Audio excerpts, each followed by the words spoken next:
और अब देखिए तस्वीर चारों राज्यों में लगभग साफ हो चुकी है। मध्य प्रदेश, राजस्थान, छत्तीसगढ़ में बीजेपी की सरकार बनती हुई साफ तौर पर फिलहाल दिखाई दे रही है। मध्य प्रदेश में स्थिति बिल्कुल स्पष्ट है, वहां कोई इफ और बट अब नहीं बचा है। मेरे साथ आज स्टूडियो में राजीव रंजन तो हैं ही, विनोद शर्मा पहले से बैठे हैं, हिंदुस्तान टाइम्स के पॉलिटिकल एडिटर हैं, हमारी editor in chief Anuradha Prasad आ गई हैं, बीजेपी से गुरु प्रकाश हैं और कांग्रेस से चरणजीत सिंह सापरा आ गए हैं। दोनों के चेहरे देखकर आप अंदाजा लगा सकते हैं कि नतीजों का रिफ्लेक्शन, उनकी परछाई किस तरह से दोनों के चेहरों पर दिखाई दे रही है। मध्य प्रदेश में बीजेपी प्रचंड बहुमत के साथ वापस आ रही है, राजस्थान में बीजेपी अच्छे खासे बहुमत से आ रही है, कांग्रेस 70 पर आ गई। राजस्थान में कांग्रेस पार्टी, याद करिए, ओपिनियन पोल, एग्जिट पोल सब कह रहे थे कांग्रेस अहेड, कांग्रेस अहेड, कांग्रेस थोड़ी सी आगे, लेकिन कांग्रेस 70 पर आ गई और बीजेपी 100 के बहुमत के आंकड़े के बाद भी 14 सीटें और फिलहाल जीतती हुई दिख रही है। 114, इसे कंफर्टेबल मेजॉरिटी आराम से कह सकते हैं। याद रखिए, राजस्थान में ये जो नीचे आपको अदर्स दिख रहे हैं 15, यह आंकड़ा बहुत अहम है, अभी भी अहम है। और आमतौर पर इस तरह के इंडिपेंडेंट्स, अदर्स, छोटी पार्टियां रूलिंग पार्टी के साथ जाते हैं। अगर ये बीजेपी के साथ चले गए तो आप अंदाजा लगा सकते हैं राजस्थान में बीजेपी के बहुमत का आंकड़ा 130 तक जा सकता है। छत्तीसगढ़ बहुत बड़ा सरप्राइज है। छत्तीसगढ़ के आंकड़े हैरान कर रहे हैं। हर कोई मान के चल रहा था भूपेश बघेल के सामने बीजेपी का कोई स्थानीय नेता है नहीं, रमन सिंह को बीजेपी ने आगे किया नहीं, भूपेश बघेल ने बीजेपी को कोई भी बड़ा मुद्दा इन 5 सालों में दिया नहीं। तो फिर यह नतीजा क्यों, इस पर भी आप थोड़ी देर में विश्लेषण करेंगे। और तेलंगाना, सारे एग्जिट पोल्स ने पहले ही बता दिया था कि केसीआर के दिन अब लद गए हैं। बीआरएस 10 साल के बाद सत्ता से बाहर जा रही है और कांग्रेस पार्टी ने बिल्कुल वही करके दिखा दिया।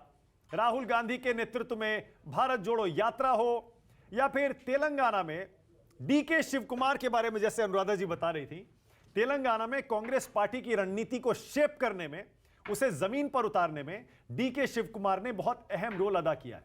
कर्नाटक के डिप्टी सीएम हैं, कर्नाटक के पीसीसी चीफ भी हैं, लेकिन क्योंकि दक्षिण का राज्य है तेलंगाना, इसीलिए कांग्रेस के नेतृत्व ने दिल्ली से तेलंगाना की जिम्मेदारी डीके शिव कुमार को दी और नतीजा आपके सामने है। 70 सीटों के साथ 119 में से कांग्रेस पार्टी तेलंगाना में बीआरएस को अपदस्थ कर, सत्ता से हटाकर पहली बार वहां सरकार बनाने जा रही है। एक बड़ी जीत कांग्रेस के लिए तेलंगाना में हासिल होगी तो जाहिर है दक्षिण भारत से एक शुभ संदेश कांग्रेस के लिए आया है। लेकिन चरणजीत सिंह सापरा को बुरा लगेगा, अनुराधा जी इतना तो कह ही दूं कि इन 4 राज्यों के विधानसभा चुनाव से पनौती नहीं निकली, बीजेपी के लिए शुभ संदेश निकला है। शुभ संदेश, सही कह रहा हूं ना सापरा जी? नहीं, अगर आप इस तरह से विश्लेषण करना चाहेंगे तो मैं फिर ये भी कहने पे मजबूर हो जाता हूं कि साउथ के अंदर जो है वो मोदी जी की पनौती चल रही है, फिर ऐसे भी कहना पड़ेगा। खैर, मैं उसमें नहीं जाना चाहता था। ये देखिए, चुनाव के अंदर अभी छत्तीसगढ़ का मामला जो है वो कई सारी सीटें ऐसी है जहां पर 500 के अंदर अंदर मेरे ख्याल से नतीजे आने वाले हैं। और छत्तीसगढ़ के मामले में आपको और हमको और सारे देश को कुछ देर और रुकना पड़ेगा। मेरे ख्याल से 1-1:30 बजे के बाद में वो परिस्थिति जो है वो ज्यादा क्लियर होगी। Okay, all right. गुरु प्रकाश, 1 सेकंड में आ रहा हूं। अनुराधा जी, चारों राज्यों में सबसे ज्यादा हैरानी आपको कौन से राज्य के आंकड़े देखकर हो रही है?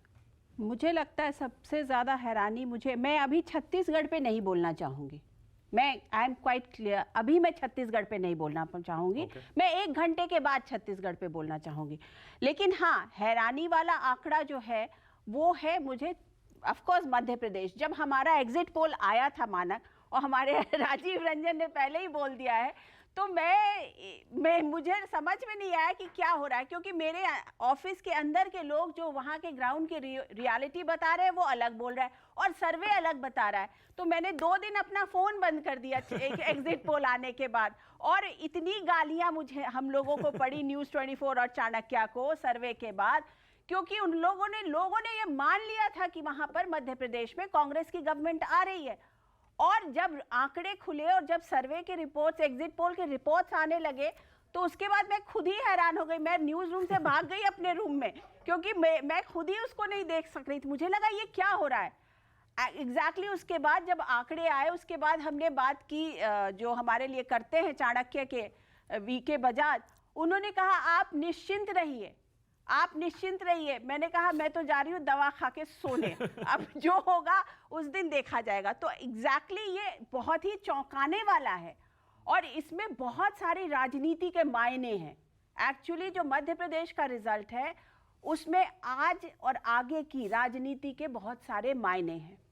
उन मायनों को समझना। बहुत गहरी बात कह रही हैं आप। मैं गहरी बात कह रही हूँ या कैसी सतही बात कर रही हूँ ये मैं नहीं जानती, बट एटलीस्ट मैं ये जानती हूँ कि इन आंकड़ों ने बहुत सारी राजनीति की चीजों को, परतों को खोलेगा ये आंकड़े। और ये जो भी आंकड़े हैं, चाहे वो छत्तीसगढ़ का भी अगर होता है वो भी खोलेगा, मध्य प्रदेश, छत्तीसगढ़ और राजस्थान। मैं इसको अलग, हो सकता है अभी ऑफ कोर्स ब्रांड मोदी बहुत बड़ा है, ऑफ कोर्स बहुत सब कुछ है, लेकिन दो तीन चीजें मैं सबसे बड़ा बताना चाहूंगी कि राजनीति में, चुनाव में अब आपको 50% वोट नहीं आता है तो आप कहीं खड़े नहीं है। सबसे इंपॉर्टेंट बात, तो लोग 50% वोट के लिए जो ट्राई करेगा वही इस देश में राजनीति करेगा। एक तो मुझे ये समझ में आ रहा है। दूसरी चीज कि संगठन पर अगर आप नहीं काम करेंगे तो आप कहीं नहीं रहेंगे। और तीसरी चीज जो सबसे इंपॉर्टेंट है वो है, चाहे आप उसको रेवड़ी कह ले, चाहे आप उसको फ्रीबी कह ले, चाहे आप उसको लोगों को हेल्प करना कह ले, चाहे आप उसको कुछ भी कह ले, लेकिन ये जो गिव एंड टेक की राजनीति होने वाली है, ये बहुत बड़ी राजनीति होने वाली है। मैं आपसे इसी से जुड़ा हुआ एक सवाल पूछ लेता हूं फिर। आपने कहा रेवड़ी या जो कल्याणकारी योजनाएं हैं, फ्रीबीज हैं, उन्होंने इंपॉर्टेंट रोल प्ले किया है। अगर ऐसा है अनुराधा जी, तो फिर राजस्थान में अशोक गहलोत क्यों बुरी हार हार रहे हैं? 71 पर मैं बुरी हार कहूंगा। और छत्तीसगढ़ में भूपेश बघेल क्यों नहीं जीत पा रहे? राजस्थान के और तेलंगाना में केसीआर क्यों नहीं जीत पा रहे? हाँ। जी, सबसे पहले राजस्थान की अगर बात करते हैं तो राजस्थान में, राजस्थान जो है वो भी एक हिंदी पट्टी का स्टेट है और वहां पर एक कॉम्बिनेशन बना जो कि मुझे लगता है गुजर, जाट, मीना, इनका कॉम्बिनेशन जो बना है वो अगेंस्ट कांग्रेस गया है। ब्राह्मण भी, ब्राह्मण है, जो हाँ, हमारा सर्वे बता रहा है। हाँ, ब्राह्मण भी गए, लेकिन ये एक इंपॉर्टेंट है। पिछली दफा इलेक्शन में गुजर जो थे वो कटे हुए थे, इस बार वो बीजेपी के साथ चले गए हैं। This is one thing. The second thing so far is, आपने पूछा छत्तीसगढ़, छत्तीसगढ़ और राजस्थान में एक और चीज, जो इनकी कल्याणकारी योजनाएं आई वो लास्ट ईयर में आई। अशोक गहलोत की मोस्टली कल्याणकारी योजनाएं लास्ट ईयर में आई हैं या सेकेंड लास्ट ईयर में आई हैं। और आज की डेट में प्रचार एक बहुत बड़ा साधन है। आप कर तो दो, आप करोगे और दिखोगे नहीं, इसमें जनता विश्वास नहीं करती है। करो भी और दिखाओ भी, इसमें शायद जनता विश्वास तो यानी कांग्रेस जो 7 गारंटी दे रही थी, मीडिया का इतना बड़ा माध्यम हो गया ना, चाहे सोशल मीडिया हो, चाहे आप और कोई भी मीडिया का, तो उसमें आप एक इंपॉर्टेंट रोल। और छत्तीसगढ़ में मुझे लगता है कि आरएसएस का संगठन या बीजेपी का जो संगठन है उसने बहुत जबरदस्त काम किया है, खास करके ट्राइबल बेल्ट और जो उनके उस वाला बेल्ट है उसमें उन्होंने बहुत काम किया है। तो जो लास्ट लेग का इलेक्शन होता है ना, उसमें बीजेपी या आरएसएस बाजी मार ले जाते। They run like marathon. You have to take this, give them this credit कि they run like marathon. वो मैराथन की रेस करते हैं। मतलब मैराथन का मतलब आप ये कह रही हैं कि आपको पूरे 5 साल दौड़ना पड़ेगा और आखिरी के 6 महीने में बहुत तेज दौड़ना पड़ेगा। Exactly. छत्तीसगढ़ में अगर हम, जो मैं आप कह रही हैं कि आरएसएस और उनका जो संघ का काडर है उसने बहुत अच्छी तरीके से काम किया और एक बड़ा फैक्टर हो सकता है, उसमें इस पहलू को भी देखा जाना चाहिए कि शायद भूपेश बघेल ने इस बात को पहले से भांप लिया था। तो आप देखेंगे कि राजस्थान, मध्य प्रदेश और छत्तीसगढ़ की अगर तुलना करेंगे तो भूपेश बघेल या कांग्रेस ने छत्तीसगढ़ में भी बीजेपी के मुकाबले में सॉफ्ट हिंदुत्व का कार्ड खेलने की भरपूर कोशिश की थी। तो लेकिन अब ये आरएसएस की जो वर्किंग है अगर ऐसी है और उनकी मेहनत है तो उसके आगे भूपेश बघेल का सॉफ्ट हिंदुत्व का कार्ड बहुत चला नहीं, जैसे नतीजे आ रहे हैं। चलिए, अभी फिर भी मैंने जैसे कहा, मैं छत्तीसगढ़ पे अभी ज्यादा नहीं बोलना क्योंकि अभी वहां पर कुछ राउंड्स बाकी है, 50% के राउंड बाकी है, तो वो मैं उसके बाद ही बोला जाए। लेकिन हाँ, मध्य प्रदेश जो है, मध्य प्रदेश चौथी बार शिवराज सिंह चौहान, मतलब ये काफी कुछ बयां करता है। अब मैं गुरु प्रकाश बैठे हैं बीजेपी से, उनसे ही पूछ लेता हूं मैं। इशारों इशारों में अनुराधा जी बहुत बातें कह गई, बहुत सारे हिंट्स दे दिए कि किस तरह की राजनीति होने वाली है, लेकिन गुरु प्रकाश मान लीजिए ना, आप शिवराज सिंह चौहान को हटाना चाह रहे थे, उनको आपने मुख्यमंत्री के तौर पर प्रोजेक्ट नहीं किया, उसके बावजूद इतना बड़ा बहुमत लेके आ रहे हैं वो 157 सीटों का। यानी आप गलत थे, आप भी नहीं समझ पाए कि जमीन पर शिवराज जी कितने पॉपुलर हैं। अरे मानक जी, थोड़ा दिन ढलने दीजिए, गलत सही के लिए आरोप लगाइएगा, थोड़ा समय बीतने दीजिए, थोड़ा एब्जॉर्ब करने दीजिए इन चीजों को। लेकिन देखिए, एक चीज हमें समझना चाहिए कि जो अनुराधा जी कह रही थी उसमें एक चीज मैं जोड़ना चाहता हूं। बहुत ही अच्छा विश्लेषण किया उन्होंने, 3 चीज उन्होंने बताई। मैं एक चीज बताना चाहता हूं कि एक ओबीसी कार्ड, क्योंकि लगातार हमने देखा कि राहुल गांधी जी मध्य प्रदेश हो, राजस्थान हो, छत्तीसगढ़ हो, ओबीसी कितने सेक्रेटरी हैं, कास्ट सेंसस कितना है, तो कम से कम यह स्पष्ट हो गया है कि जो राहुल गांधी जी और कांग्रेस पार्टी का ये ओबीसी के इर्द गिर्द जो राजनीति करने का प्लान था वो फेल हो गया है। और आज भी ओबीसी वंचित हाशियों के नेता के रूप में नरेंद्र मोदी जी स्थापित हुए हैं, इसको स्वीकार करने की बात है।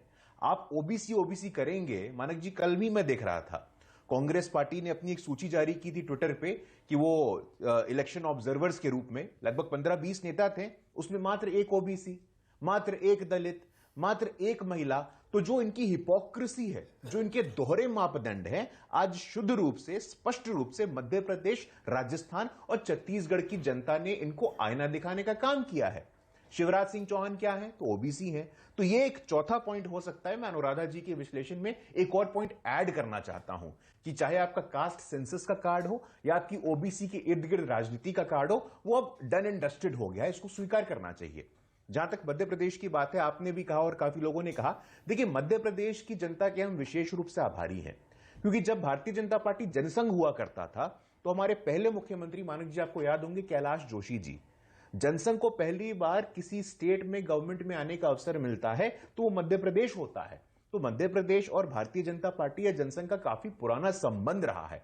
2014 के लोकसभा चुनाव, 2019 के लोकसभा चुनाव, मुझे पता था आप यही बोलेंगे, हमारा संगठन है, संघ की मौजूदगी है, नरेंद्र मोदी की लोकप्रियता है। गुरु प्रकाश, पिछला चुनाव आप मध्य प्रदेश में हार गए थे भाई, मैं याद दिला रहा हूं आपको। इतना बड़ा बहुमत पिछले चुनाव की हार के बाद, शिवराज सिंह को साइडलाइन करने के बावजूद उनके नेतृत्व में आप जीत के आ रहे हैं। मैं तो यह पूछ रहा हूं कि आप भी नहीं समझ पाए शिवराज जी की लोकप्रियता जमीन पर कितनी है? नहीं, देखिए मानक जी, मैं पुनः आपको बताना चाहता हूं कि कहीं से भी शिवराज जी को अस्वीकार किया गया था, यह कहना मैं गलत मानता हूं। हां, 10 चेहरे जरूर थे। अब उन 10 चेहरों में कौन कौन थे मानक जी, उसका विश्लेषण कभी किया आपने?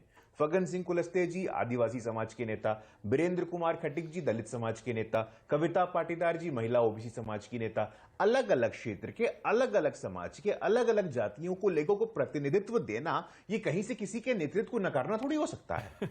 ये आर्गुमेंट में हमारा कोई विश्वास नहीं। और जहां तक पिछले चुनाव की बात है मानक जी, पिछले चुनाव का वोट प्रतिशत भी देख सकते हैं, पिछले चुनाव में सीटों का अंतर भी देख सकते हैं, तो किसी को अस्वीकार नहीं किया गया। हां, सामूहिक नेतृत्व की बात है। भारतीय जनता पार्टी, मानक जी आप भली भांति जानते हैं कि व्यक्ति नहीं विचार, नॉट इंडिविजुअल्स बट इंस्टीट्यूशन, हमारे यहां पार्टी सर्वोपरि है और पार्टी तय करेगी। तो किसी एक व्यक्ति के इर्द गिर्द पूरे के पूरे चुनावी विमर्श को घुमाना, इसमें आपकी राय हो सकती है, आपके स्टेक्स हो सकते हैं, लेकिन भारतीय जनता पार्टी इस लेवल पे ऑपरेट नहीं करती है। अनुराधा जी कुछ कह रही हैं। बात को भली भांति अनुराधा जी कुछ कह रही हैं। गुरु प्रकाश जी, बड़ा सिंपल सा सवाल है। अगर ये 3 बार के बाद के मुख्यमंत्री, ओबीसी मुख्यमंत्री और हिंदी पट्टी के मुख्यमंत्री, और उसके साथ साथ जो आरएसएस और जनसंघ की जो विधिशाला जिसे बोल सकते हैं कि it's a lab for Madhya Pradesh, उसके मुख्यमंत्री, उसके बावजूद आप उनको क्रेडिट नहीं दे रहे। आप कह रहे हैं कि सारों का क्रेडिट है। मुझे लगता है आज ही deserves a credit and not from us, he deserves a credit from you people. एक मिनट प्लीज गुरु प्रकाश जी से मुझे जवाब। ऐसा है अनुराधा जी,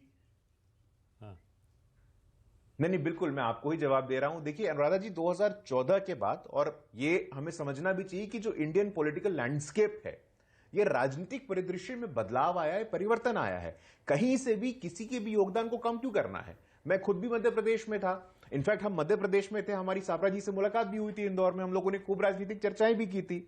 और मुझे मालूम है कि पूरा का पूरा संगठन, मैं आपको जैसे मसलन उदाहरण के रूप में आज बताना चाहता हूं, आप जो मैराथन की बात कर रही थी, मैं बताना चाहता हूं कि आज की तारीख में भारतीय जनता पार्टी पूरे देश में मेरा माटी मेरा देश, विकसित भारत अभियान, तमाम ऐसे अभियान हैं जहां भारतीय जनता पार्टी के कार्यकर्ता 24x7 लगे रहते हैं। आपका और मानक जी का जो आकलन था कि हम 5 साल जो दौड़ते रहते हैं, 5 साल हम जनता से संवाद करते रहते हैं, उसका परिणाम है। और आखिरी के 6 महीने में उस गति को और बढ़ा देंगे, उसका परिणाम है। ओके, गुरुप्रकाश, एक सेकंड, मैं इस सवाल को थोड़ा सा और क्वालिफाई करता हूं। मैं इसमें 2-3 एस्पेक्ट और जोड़ता हूं। आप ये कह रहे हैं कि एक आदमी को जीत का क्रेडिट नहीं दिया जा सकता, सामूहिक जिम्मेदारी होती है, हार की भी जीत की भी। चलिए मान लिया, अगर ऐसा है तो मध्य प्रदेश में इतनी बड़ी जीत क्यों मिल रही है, राजस्थान में मामूली जीत क्यों मिल रही है, छत्तीसगढ़ में मामूली जीत क्यों मिल रही है? इतनी बड़ी जीत मध्य प्रदेश में, मान लीजिए ना कि बाकी 2 राज्यों से यहां कुछ अलग है।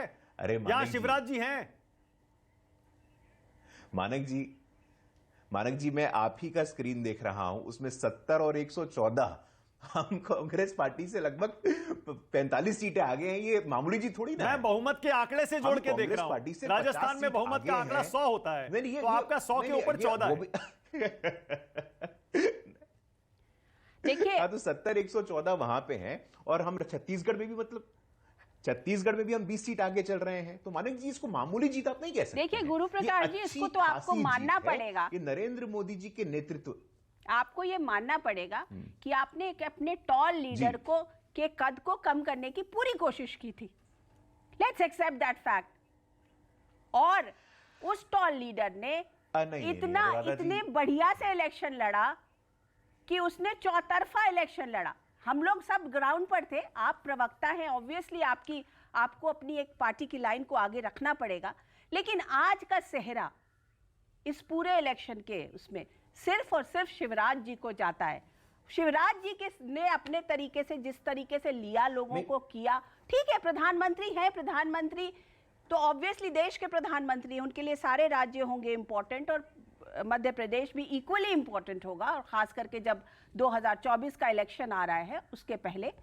लेकिन आज का क्रेडिट जो है वो मुझे लगता है, क्योंकि अगर एनालिसिस कीजिएगा तो हम लोग सब यही मान रहे थे ना, राजीव रंजन यही सामने बैठे हुए, इन्होंने पूरे मध्य प्रदेश को छान लिया था और यही कह रहे थे कि नहीं जीत रहे हैं, नहीं जीत रही है, कांग्रेस जीत रही है, कांग्रेस जीत रही है।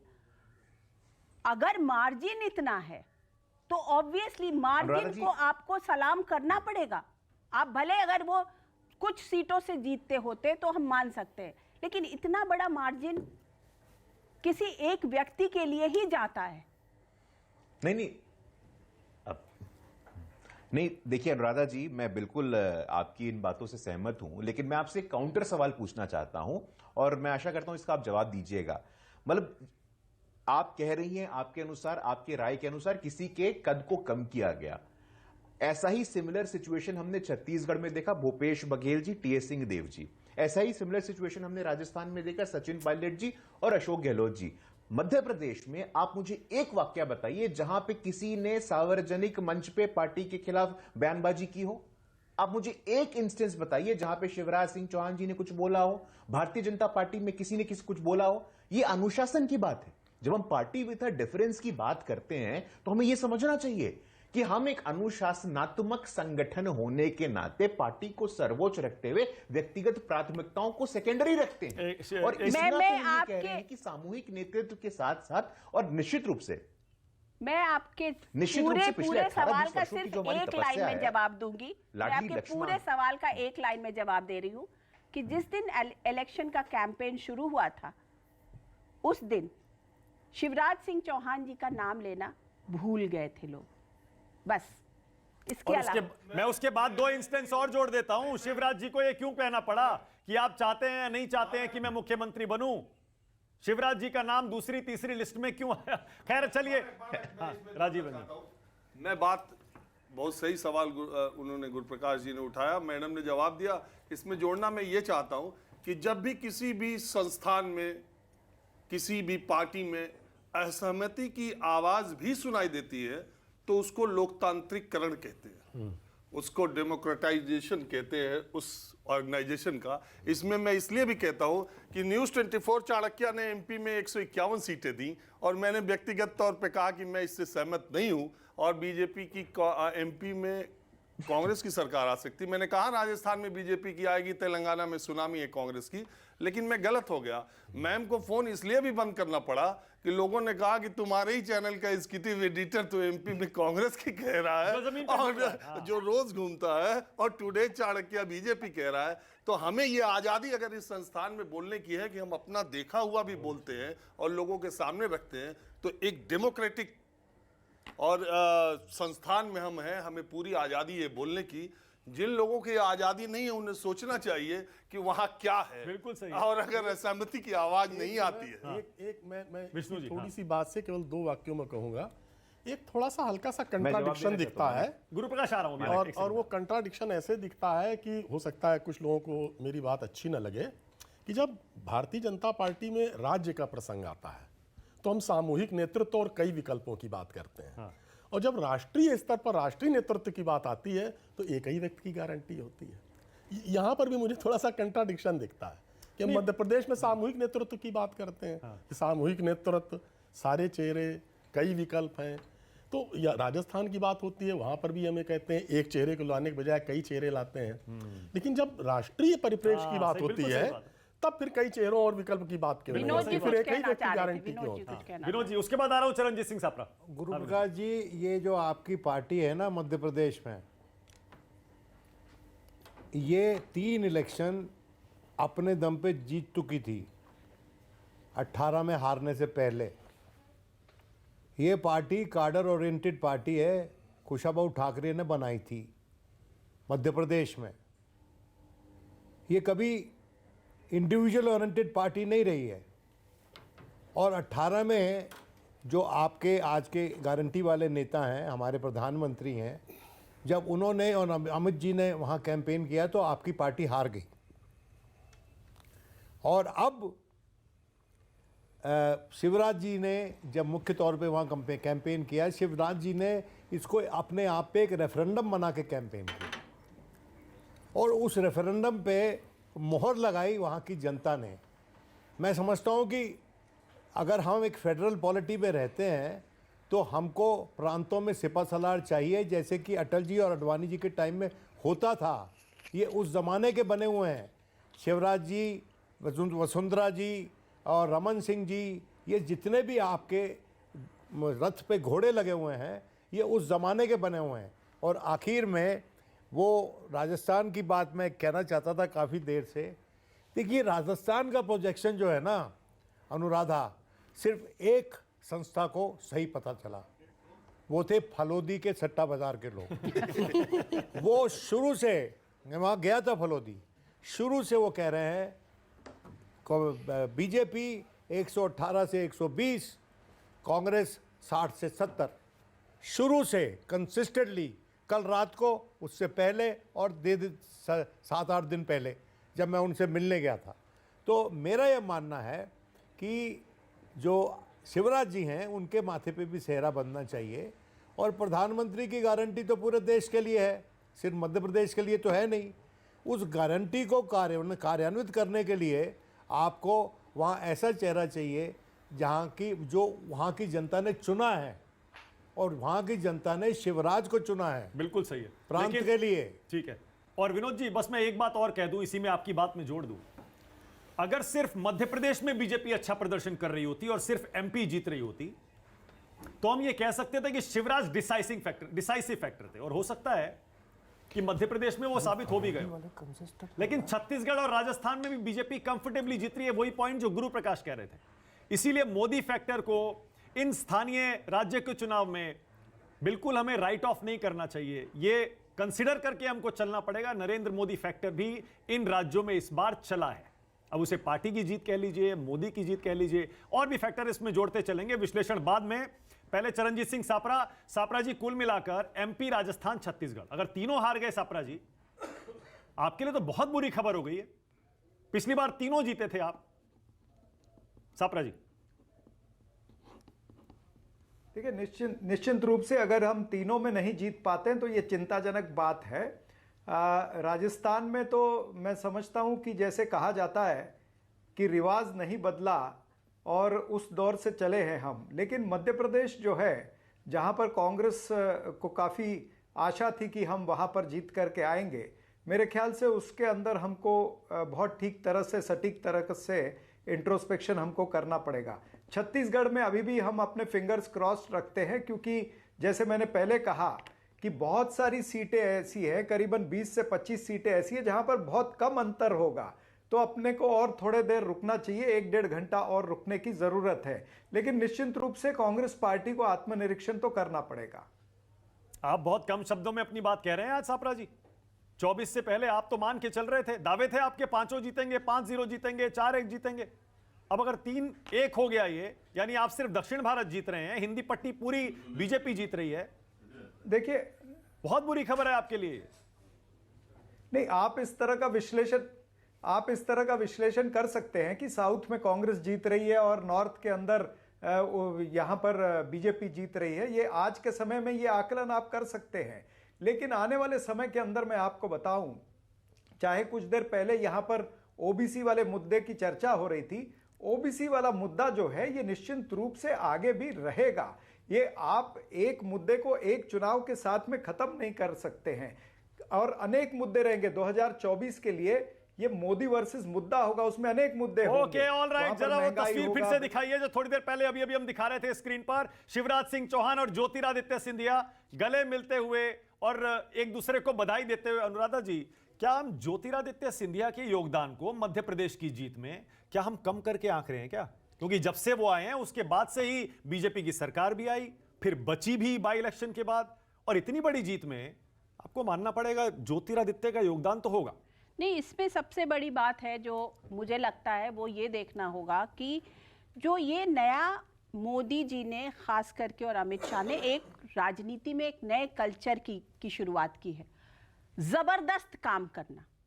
आप 24 में से 48 घंटे काम करते हैं, इसको आप नहीं, और वो अपने ही काम नहीं करते, वो अपने लोगों से भी काम कराते हैं, एंड दे एक्सपेक्ट दैट कि आपको काम करना ही पड़ेगा, चाहे आप कुछ भी कर लो, आपको काम करना ही पड़ेगा। You have to work physically, mentally 24/7 for the party. तो चाहे वो ज्योतिरादित्य सिंधिया हो, चाहे वो कोई और हो, तो ज्योतिरादित्य सिंधिया का भी कंट्रीब्यूशन वहां पर है। इस तस्वीर में कुछ मायने निकालती हैं आप? ये जो वीडियो इस समय हम देख रहे हैं, मायने तोमर जी भी बैठे हैं, पर बीच में शिवराज जी और उनके बिल्कुल ठीक बगल में महाराज जी। जी देखिए, अभी ज्योतिरादित्य सिंधिया ही दिखे ना, ज्यादा बेहतर होगा महाराज जी कहने से। लेकिन क्योंकि भाई आज की डेट में तो अगर आप रिजल्ट्स देखेंगे तो महाराज तो सिर्फ एक ही है। लेकिन तो इसका मतलब वो जो पहले एक चर्चा चल रही थी ना कि अगर मामूली बहुमत हुआ तो हो सकता है ज्योतिरादित्य सिंधिया को सीएम बना दिया जाएगा, वो सारी चर्चाएं अब खत्म है ना? बिल्कुल। मुझे लगता तो यही है, क्योंकि ये एक चीज मैं इसमें देख रही हूं, मैं सतरप्स की वापसी देख रही हूं। इस पूरी राजनीति में रमन सिंह 1 महीना पहले तक इतने एक्टिव कहीं पर दिखते नहीं थे, आप देखिए।